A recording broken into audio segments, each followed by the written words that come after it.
Self-Hype Podcast.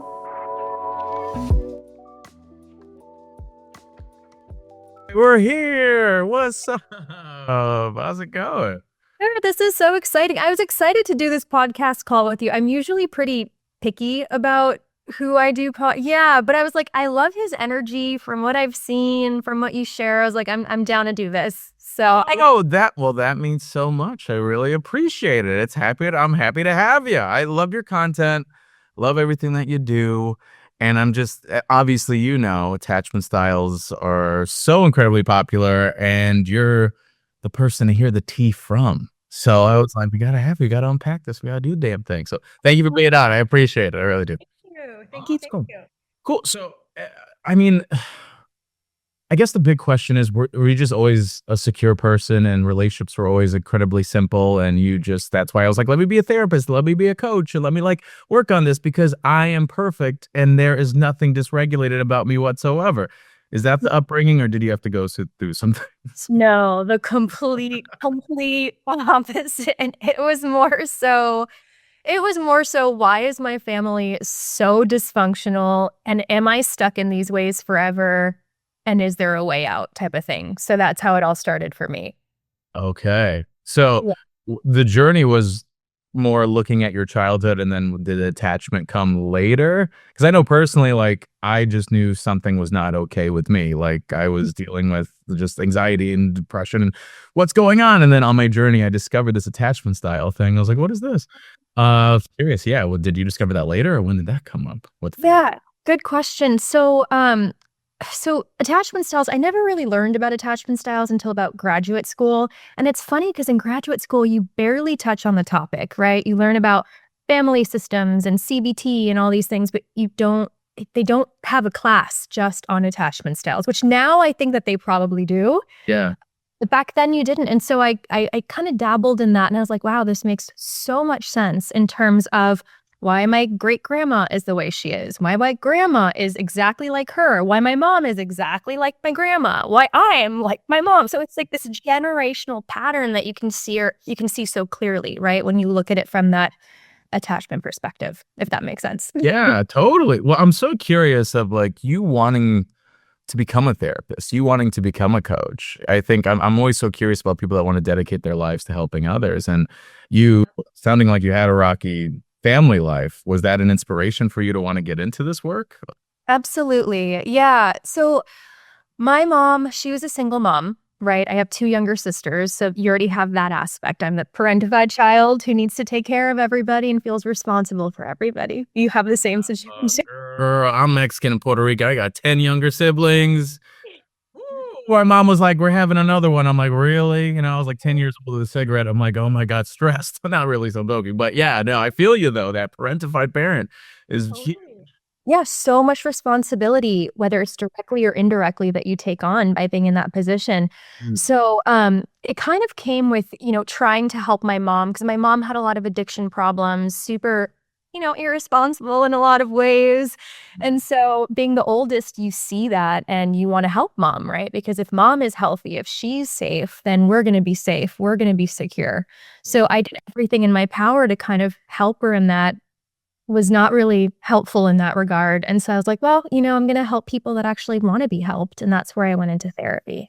Wow. Okay. That's fantastic. And I really love that you took it upon yourself to see what are the patterns and how it could affect people's lives, people that you love, and not wanting, and you going through that as well, and not wanting anyone else to have to deal with those things and, be of service to that. That's incredible.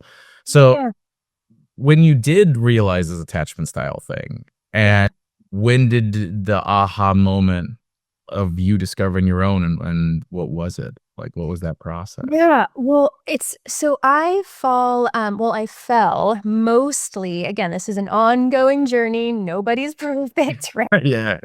Your attachment is like the model, but no one's ever going to be 100% securely attached, right? But I was fearful avoidant, so disorganized, leaning very anxious. And I just thought that I was this crazy girl. I was the crazy girl in the relationship. I hate to say that out loud. But just always very jealous, very territorial, always worried about, what are they doing? Are they cheating on me? Are they betraying me in some way? Um, and if I didn't hear from them, I would become super activated. And so I realized that that was a pattern. And when I learned about attachment styles, I was like, wait a second. Oh, okay. So these behaviors come from somewhere and it comes from something. And it makes sense because my mom's the exact same way. And so is my grandma. So this isn't just me. This is a behavioral pattern that I'm picking up on. So, and that's really it. So for the people that our guests are curious about where did they come from and like why and what is happening, it comes from childhood. Absolutely. Got it. Okay. Cool. Yeah. And it's some people are like, why am I this way? And what does this come from and all that? And I think there's something because that's why I was so intrigued and I wanted to talk with you because I used to fall as well. We're in secure town, but we're always in recovery. We're always recovering. I know it's a lifelong journey in pursuit of fearful avoidant. So, and it's very interesting to hear you and just a little bit of your upbringing of that parentified role and how that could come into play in terms of like adult relationships. Because I was very like hyper vigilant as well of like who's coming out to get me, when's the shoe gonna drop, I don't know, I'm used to getting disappointed, also I love you, also I don't know, so that could be really exhausting. Yeah, totally. Yeah. And you know what I've actually noticed, because attachment styles vary within different cultures. My parents are Brazilian, so, I'm Latina as well. And I've noticed within the, like Latino culture, there is a lot of fearful avoidant because of how we were disciplined and raised growing up, where it's like they can be so loving and, warm and nourishing, but then they can scare the shit out of you and you don't know what you're going to expect sometimes. Oh my God. Every Latin listener listening to this be like, yup, that's right. We got patitos one day and we got the chancla the next. We don't know what's gonna happen. We're like, what's gonna be the move? But yeah, that creates a level of like, yes, there's this warmth here, but then it's not safe. And yeah, like did you know so you noticed that was affecting your adult relationships? Like then like but what's so intriguing is you're in school, you're educating yourself in this deep like mental health way while also kind of diagnosing yourself. It sounds like what was that aha moment to take it from, oh, this is a pattern, how do I start doing something different? Like, Absolutely. Yeah. So again, so with attachment styles, it's how you were raised, right? How you were attuned to, how you were essentially emotionally taken care of. Was there consistency? Was there predictability? Was there a sense of safety? Mhm. As you may understand, right? Latinos, for instance, are very passionate and sometimes they don't know how to regulate their emotions and they're just so expressive, right? So when they're angry, it's like the scariest thing. But when they're in love and when they're happy, it's also the most beautiful thing in the world. So you have these two very extreme ways of expressing emotion. And I never really understood that middle ground, right? Of just stability. It was never stable. It was just two extremes all the time. Mhm. So I developed a fearful avoidant, and fearful avoidant attachment is when your attachment figure is a source of safety, but also the source of fear. So mom was, I love you. I'm here for you. I have your back. Like, I got you. Right.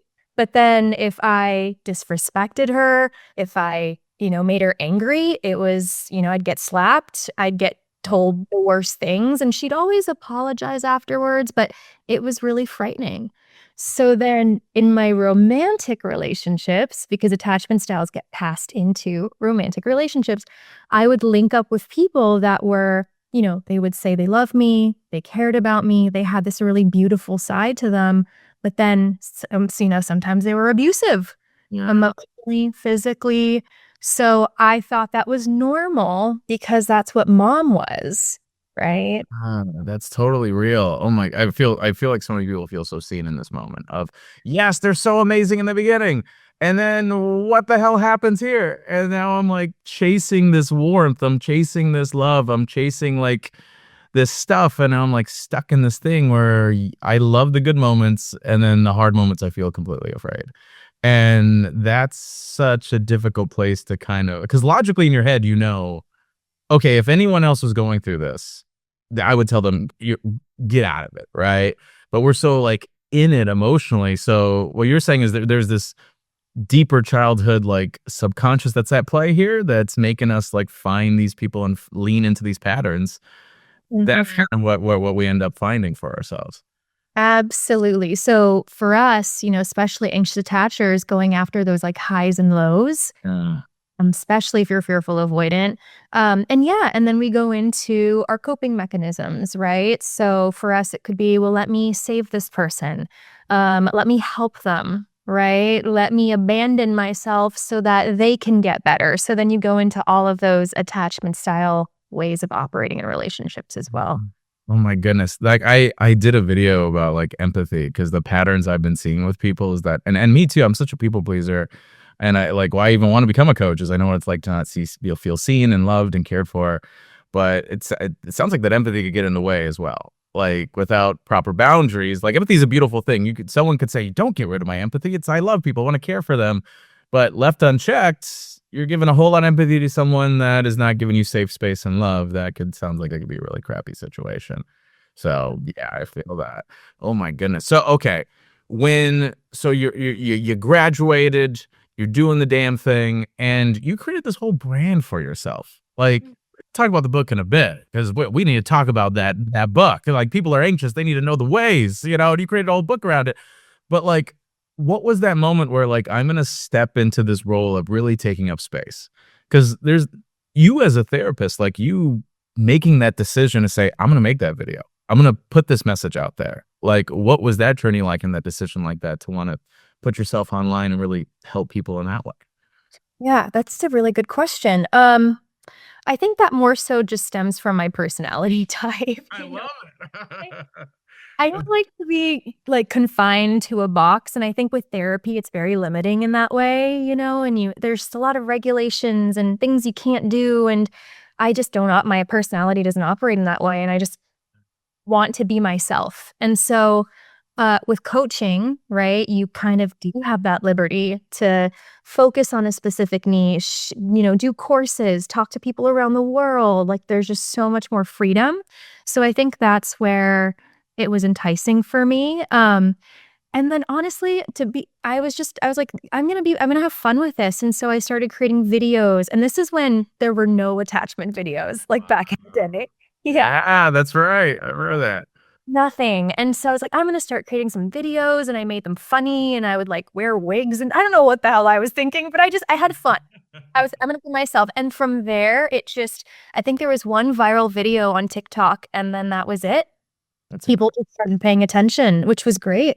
Wow. And obviously you've been able to create such an amazing community and people see it. And I love that that's coming from your personality. It's like, yo, I can't just stay on Psychology Today. I got to be in these digital streets and let people know what's up with it. With wigs and all. That's incredible. I love it.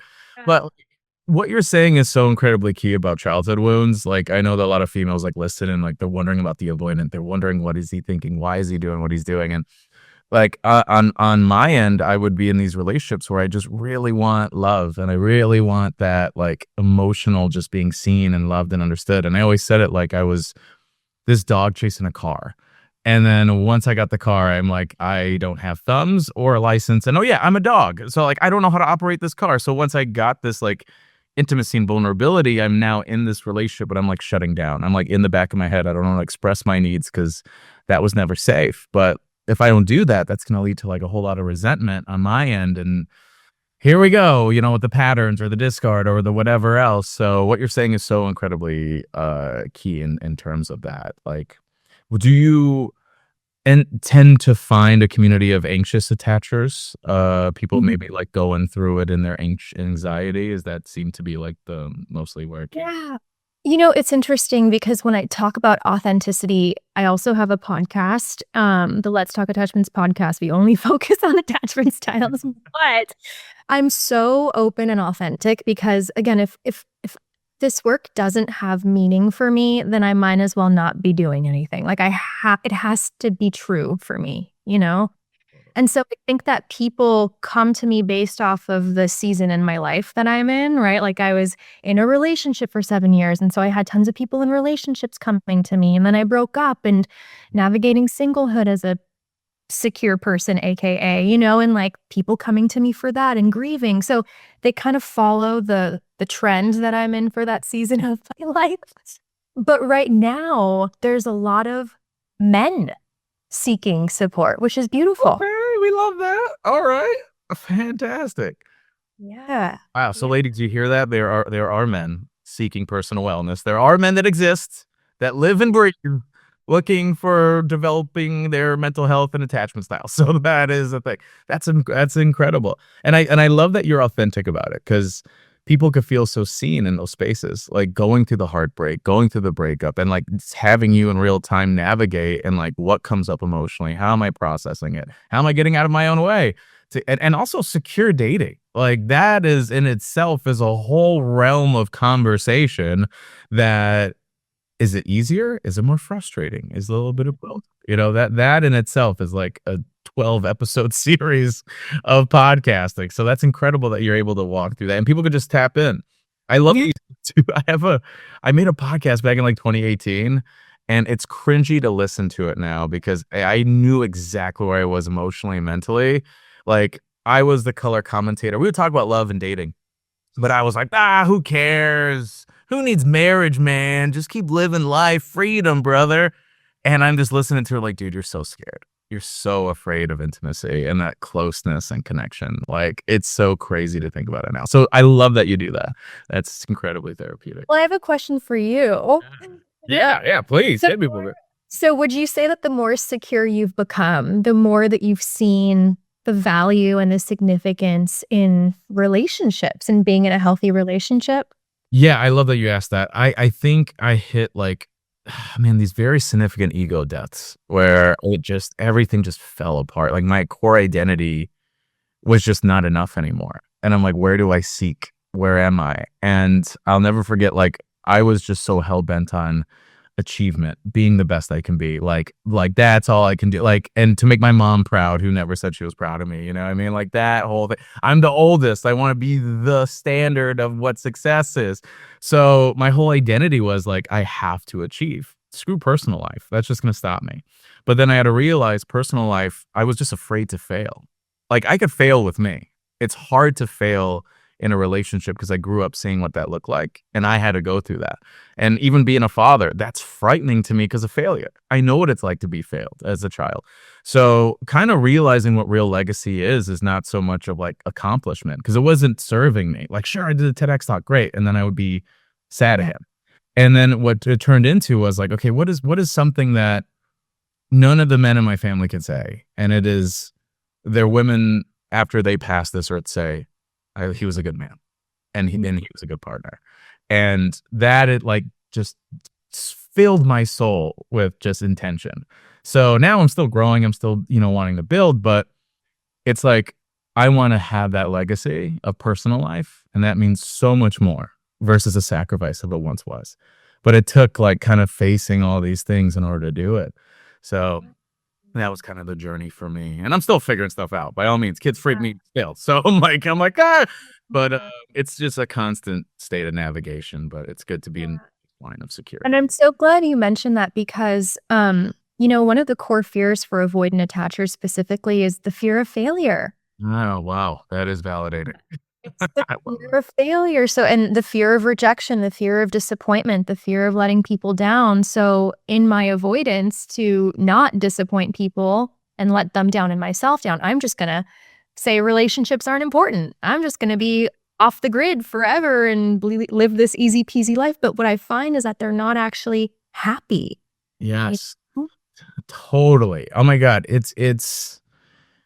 Yeah, it just wasn't fulfilling. Like, I mean, and I think what at least for me was like, I can't promise that another person's going to give me the validation I need in the moment. I can't promise that they're never going to hurt me. But the reality is is this a home here? Like, am I a home?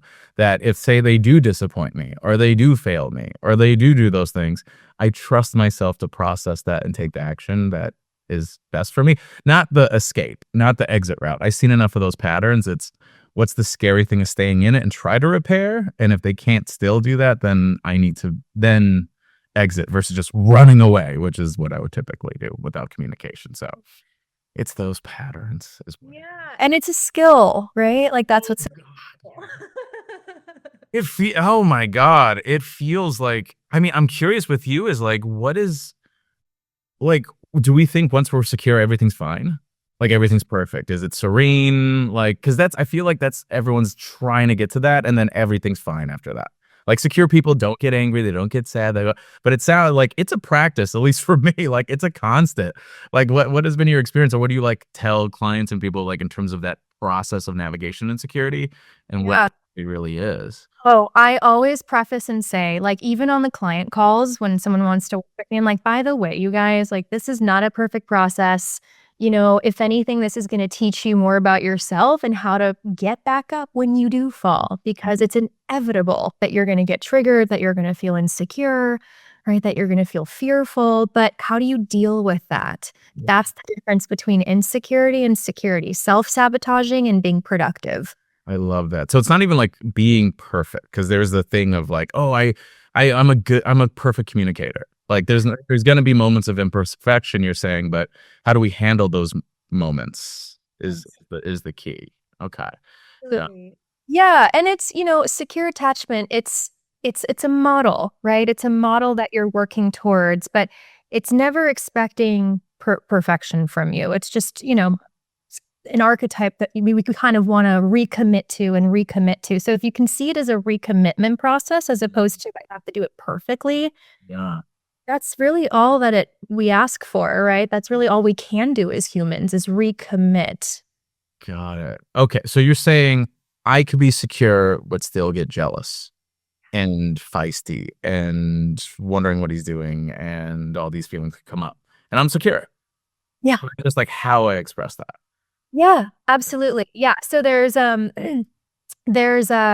reactive ways, right, of approaching that, or there's proactive ways of approaching that. So if you're anxious, a reactive way of approaching your emotions could be, getting really angry and yelling and saying bad things or pushing your partner, whatever it is, right? Texting them excessively or showing up to their house.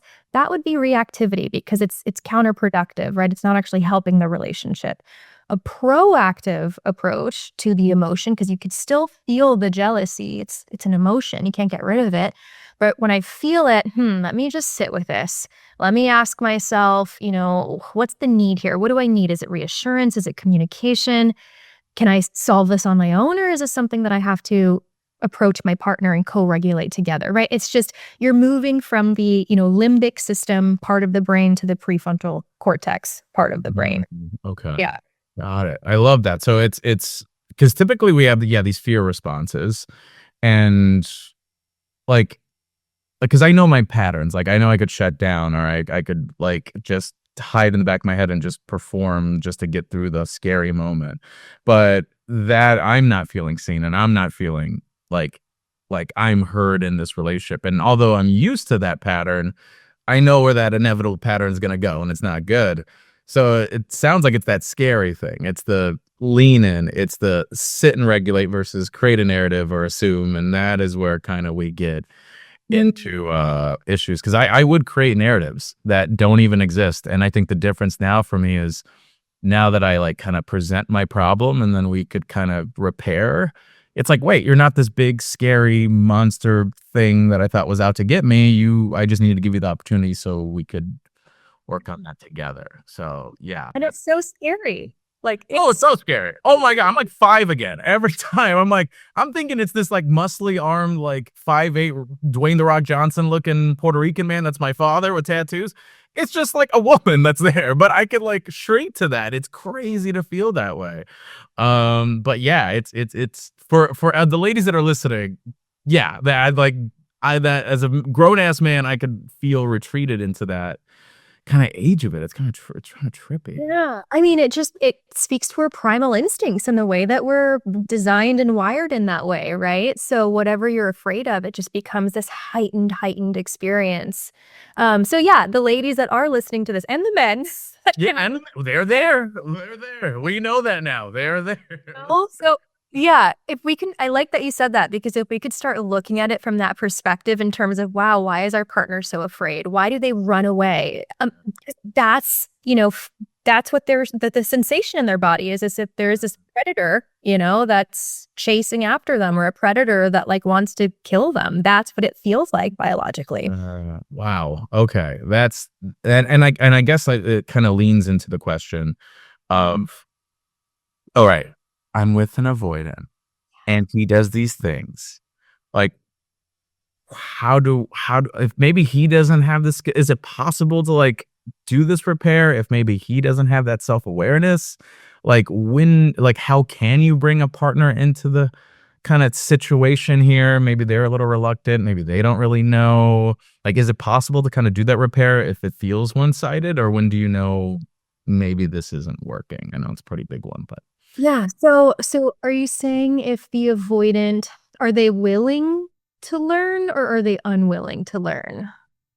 that's actually a great follow-up question is, does it matter? Like, do they have to, like, because it sounds pretty obvious, but for the people that are in, say, maybe a relationship where they're anxious and they want to do this repair work, but maybe they have an avoidant partner that is slipping and sliding and doesn't want to do the work, like, is there some sort of like tactic or tool? Because like we're talking about, right? Like, I feel like a lot of people find the good parts to them in the beginning. Now they're emotionally in it, and now in this relationship. Almost said stuck. So that's fruit and slip for some of y'all in these relationships.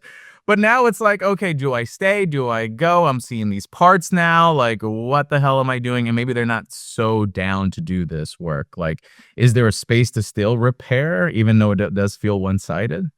Yeah, so that's a really good question. And so I actually have both of these different couple dynamics come to me. And I'm going to say the couple that both people are fully committed and involved and willing, those are the ones that tend to work. However, it has its like caveats as well. Whereas the dynamic where it's, they've broken up and the guy's like, fine, I'll do this, but I don't really want to be there. I just don't want to lose the relationship type of thing. So kind of one's, into the work, the other one necessarily isn't. Those end up not really being successful. So both people really, really have to be in it for it to be successful. And with that being said, you're speaking such a different language, right? Anxious attachers and avoidant attachers, they're always attracted to each other because of the opposites. And there's so much you can like learn from each other in that experience and balance each other out in that experience. But you're also very different in the ways that you operate, in the ways that you receive love, in the ways that you give love. So don't ever, anxious attachers have this idea that they have to, and I want them to mean it when they say it. And I'm like, dude, it's not going to be that way. It's because it doesn't come natural to them. They're speaking a different language than you. So they're trying, if the attempt is there and the willingness is there, I would judge it more based on that than how the words are coming out. You know what I mean? Yeah. Yeah, totally. Yes. Yeah, exactly. Yeah. No, I mean, I feel you. And I think the internet's very fascinating. I'm sure you see this all the time, which is like avoidants are the worst thing in the world. Like, they are awful. They are terrible. They are all like, what are we getting wrong about avoidant attachers that maybe you see online that's all over the place, but based on your line of work and how long you've been doing this, what are some people that, like, maybe the anxious people, the anxious partners, like, what do they need to know about avoidance? They feel so deeply. Like I feel see. Yes. They feel so deeply. So imagine it's like you feel so deeply and you don't know how to communicate what you're experiencing, like the struggle in that. And so much of the time I hear, well, I'm just going to keep myself stuck in this castle because I don't want to hurt anyone. Yet here I am hurting so much because no one will understand me, or no one will give me the patience, or no one, it's a really lonely place to be. Yeah. When you have the language to express what it is you're feeling, and you're scared of doing it too, right? Yeah. God, you're hitting to my core wound right here with this. Like, I think when realizing my attachment style, I think the word is like heartbreaking, because it was like, wow, I'm so broken that there's a girl there and we're in this argument and she's sitting there and all she wants from me is to hold her. And I'm so stuck. Like I can't move. I'm frozen in my own body.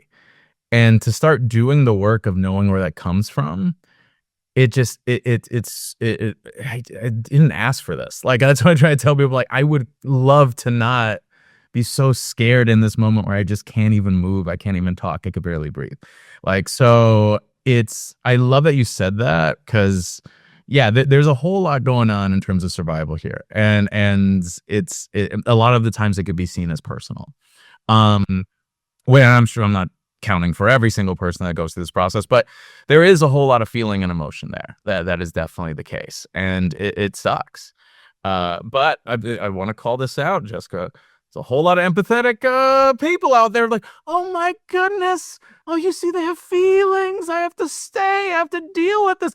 Like, not necessarily, right? Like there still has to be some work involved. So I guess like, should you date an avoidant? I know this sounds very basic, but a lot of people ask this question of, should I even date an avoidant? And if I am going to date someone that's an avoidant or any attachment, what should I be looking for exactly to know that this is a pathway for success versus just I'm wasting my time here? Like, or is there a way to even find that? See that earlier? Yeah, absolutely. So, and yes, you're right. Anxious attachers because we see potential. That potential's so key. Yeah, totally. You live in the fantasy world. Anxious Yeah. attachers live in fantasy world, right? And so, yeah, you have, like you said earlier, you have to set boundaries around that. So what I would look for is, does this person take responsibility for these things? Do they recognize some of these limitations? Are they, one thing with my ex that I should have picked up on before, this was like a while ago, right, in dating him, is he would have such a hard time. He was lean more avoidant, but he would have such a hard time talking about his past. And me being a therapist, I think as a therapy student back then, I was like, oh, okay, I don't want to press him. I don't want to push his boundaries. So let's just leave it at that.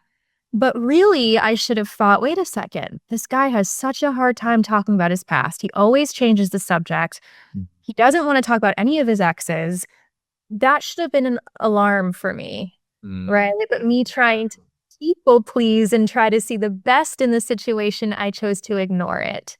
So there has to be vulnerability in that experience as well. Got it. So looking for that vulnerability, I feel like that's a good one.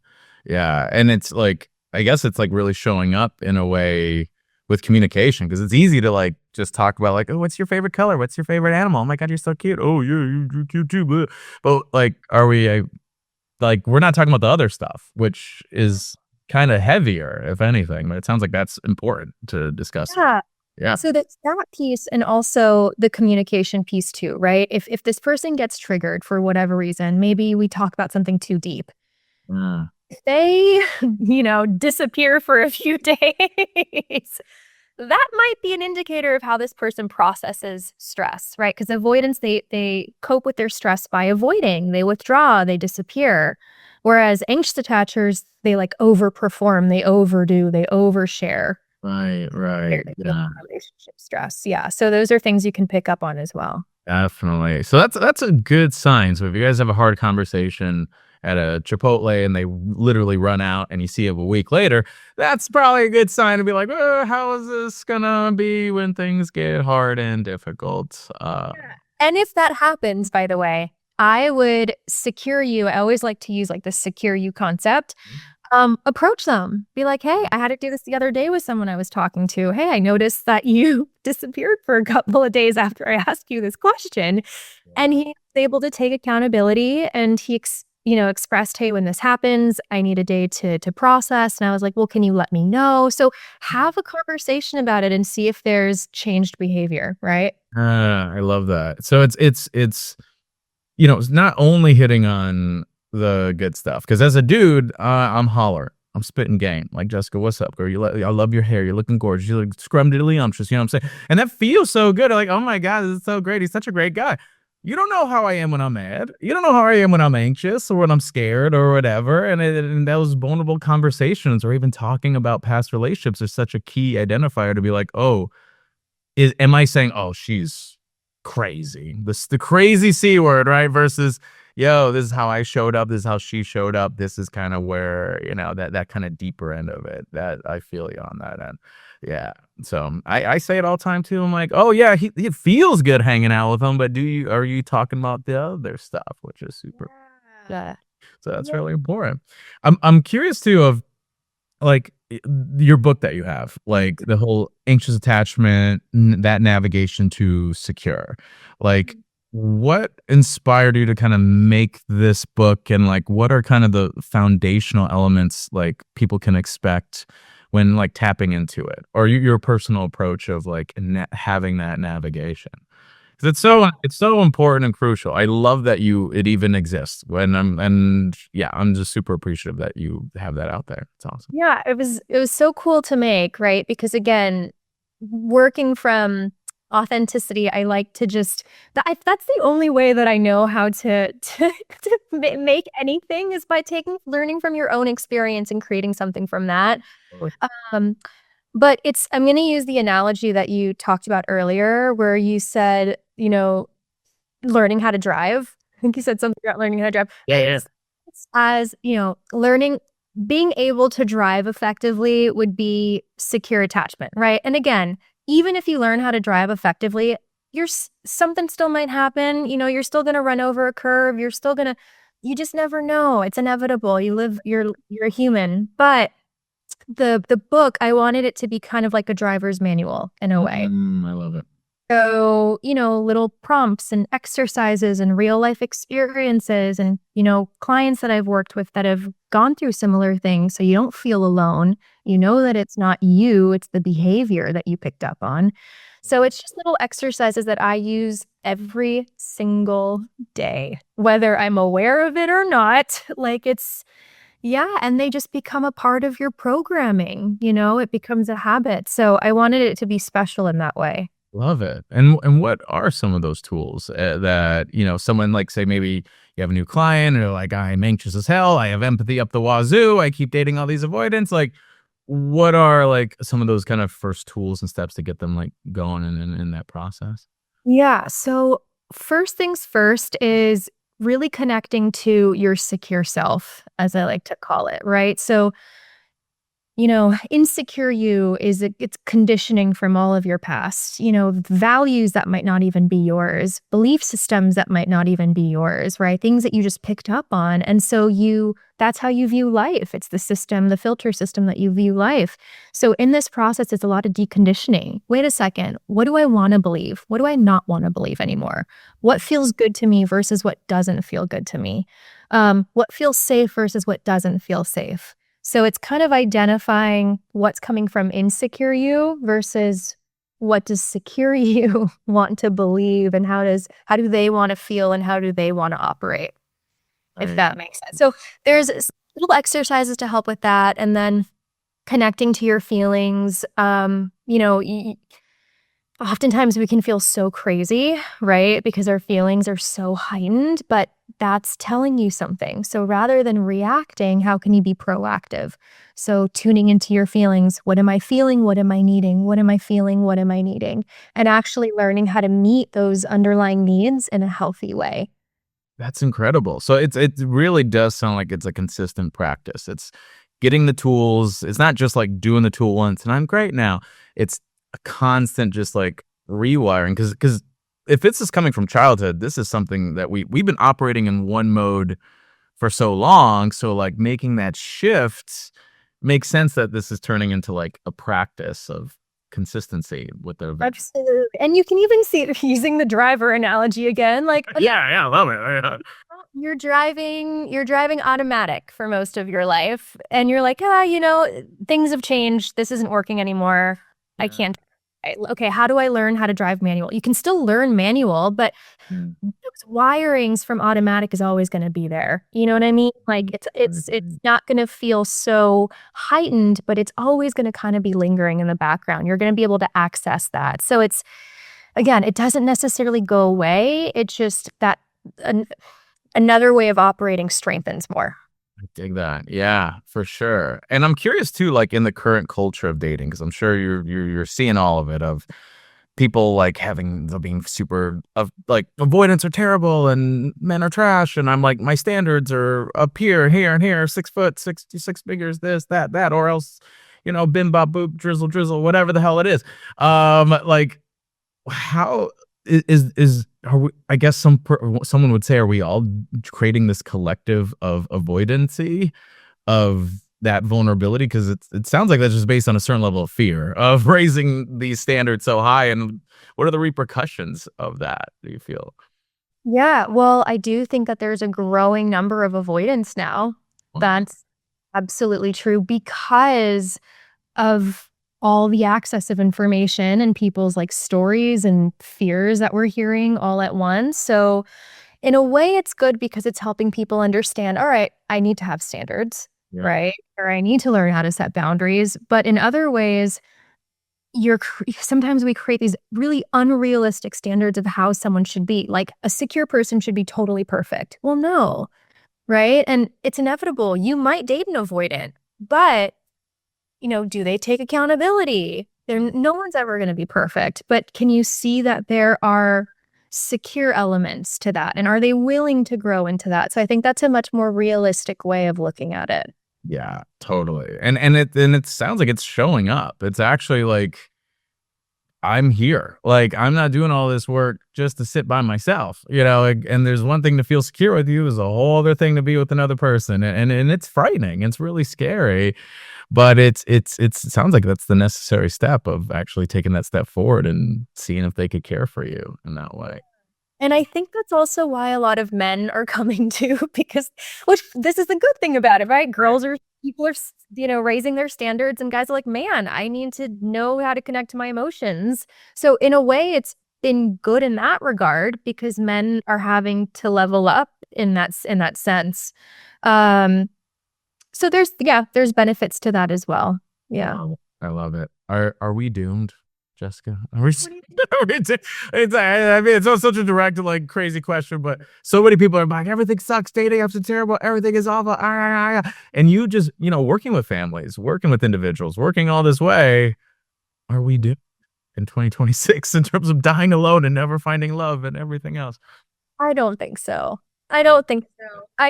I don't think so. No, but I think that there needs to be a shift in how we think, right? From things having to be perfect and having to be a certain way, like the 6'4", whatever, that little situation, and really looking at the humanity of people. And that's why I'm trying to change my languaging with attachment styles, where I want people to see everyone as humans. And, you're not going to find a perfectly secure person. That's just not reality. So find what works for you and what doesn't, and see where you can kind of meet in the middle. How can you see this other person as a human, and where can you work together in that process? That's much more realistic than, thinking about perfection. That's not real. It's not reality.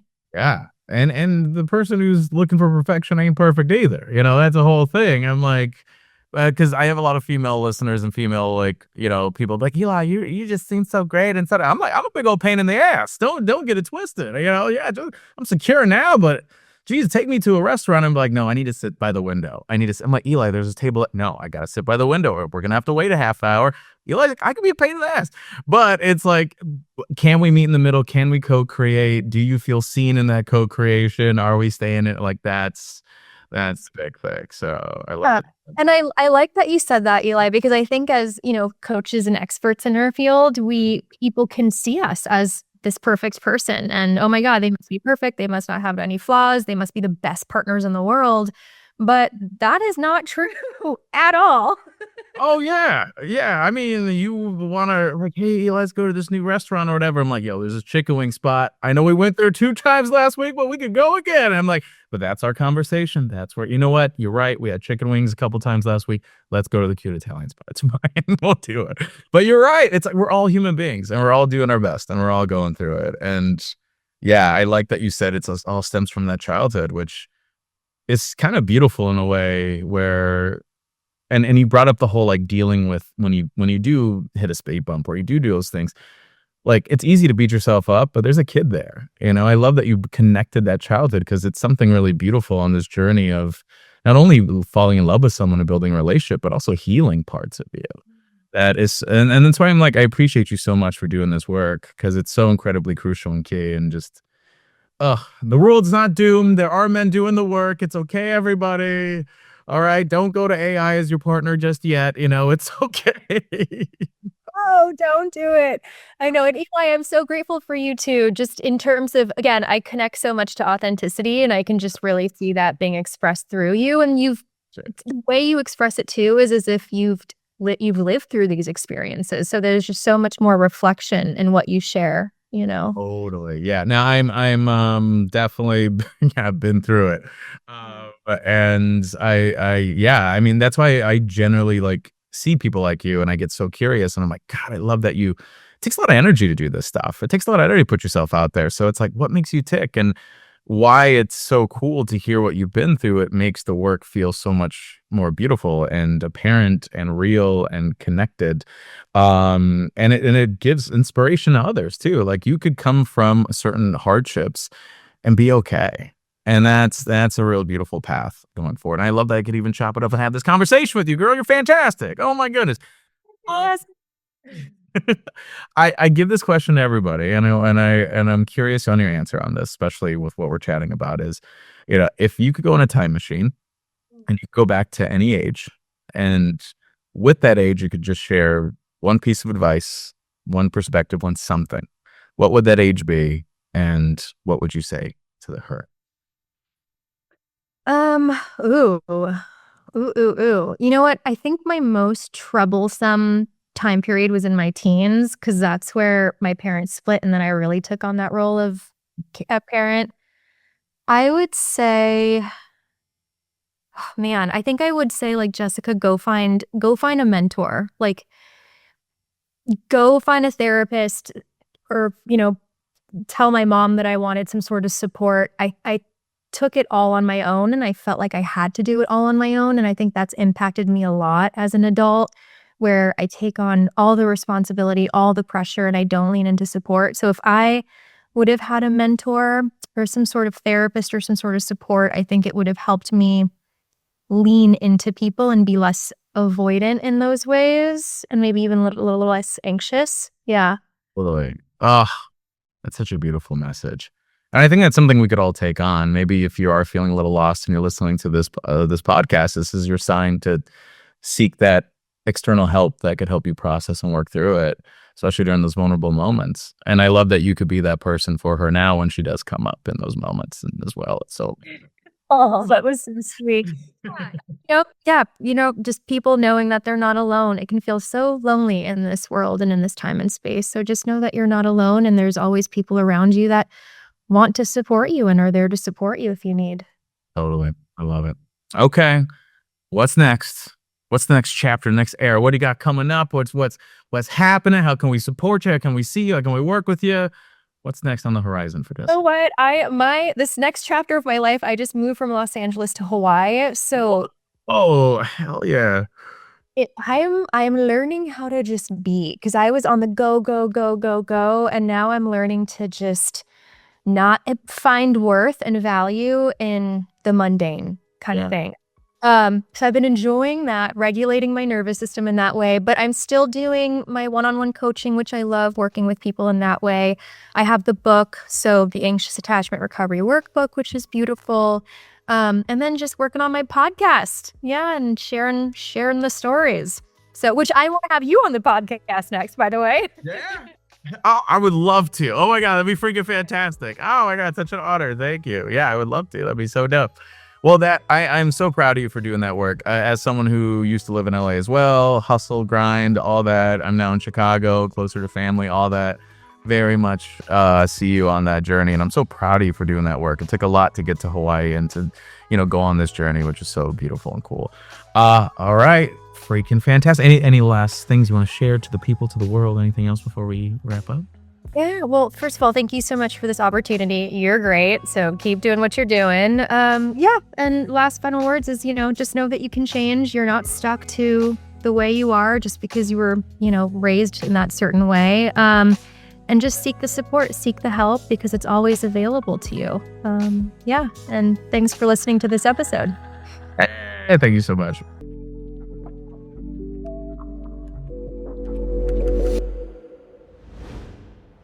The Self Hype Podcast.